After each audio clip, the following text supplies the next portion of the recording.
ছেলেদের কাছে কে বেশি আপন হওয়া উচিত, মা নাকি স্ত্রী? অনেক কঠিন একটা প্রশ্ন। আমাদের মা কিন্তু আমাদের জন্ম দিয়েছে, আমাদের স্ত্রী কিন্তু আমাদের শেষ পর্যন্ত থাকে, মৃত্যু পর্যন্ত। ম্যাক্সিমাম জায়গায় দেখা যায় মায়েরা কিন্তু শেষ পর্যন্ত থাকে না। আমার যৌবন অবস্থাতে আমার মা মৃত্যুবরণ করে, আর স্ত্রী কিন্তু আমার জীবনের শেষ পর্যন্ত থেকে যায় ম্যাক্সিমাম। সেটাই বলছি, তা কাকে আমি আপন জানবো?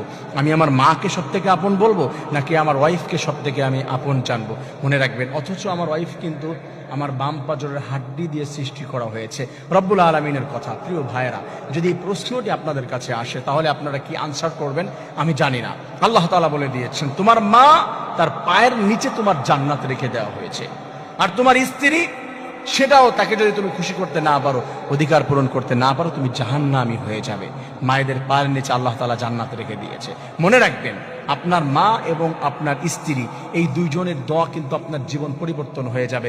এই দুইজনের দোয়াই কিন্তু আল্লাহ তাআলা আপনাকে অনেক বড় করে দিবে, আপনার রিজিকের ভিতরে বরকত দান করে দিবে, চেঞ্জ হয়ে যাবে আপনার লাইফ। কিন্তু এই দুজনের কাকে আপনি কোথায় রাখবেন? হ্যাঁ, দুজন যদি এক জায়গায় হয়, বুঝতে হবে কোনো সময় মাও প্রায়োরিটি পেতে পারে, কোনো সময় হচ্ছে স্ত্রী প্রায়োরিটি পেতে পারে।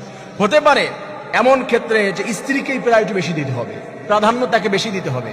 অনেকে মনে করতে পারেন যে কি কথা বলছেন আপনি, আবল তাবল। মাকে রেখে আমি আমার স্ত্রীকে প্রায়োরিটি দিব, তাকে প্রাধান্য দিব? 100%।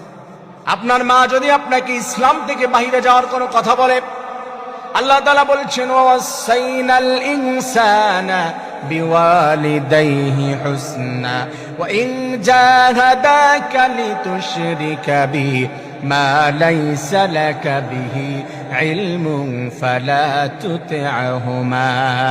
তোমার মা, তোমার বাবা, তাদের সঙ্গে সৎ ব্যবহার করো, ইহসান করো। কিন্তু তোমার মা বাবা যদি ইসলামের বাইরে কোনো নির্দেশনা তোমাকে দিয়ে দেয়, কোনো শিরকের দিকে, কোনো কুফরির দিকে, ইসলামের কাজের বাইরে তোমাকে ধাবিত করতে চায়, সেই দিকে ডাকে, ওই সময় তোমার মাকে অ্যাভয়েড করবে। আর তোমার স্ত্রী যদি তখন তোমাকে আল্লাহর দিকে ডাকে, ইসলামের দিকে ডাকে, 100% তখন তোমার স্ত্রীর কথার প্রাধান্য দিবে, আর না হয় তুমি জাহান্নামী হয়ে যাবে, নাউজুবিল্লাহ।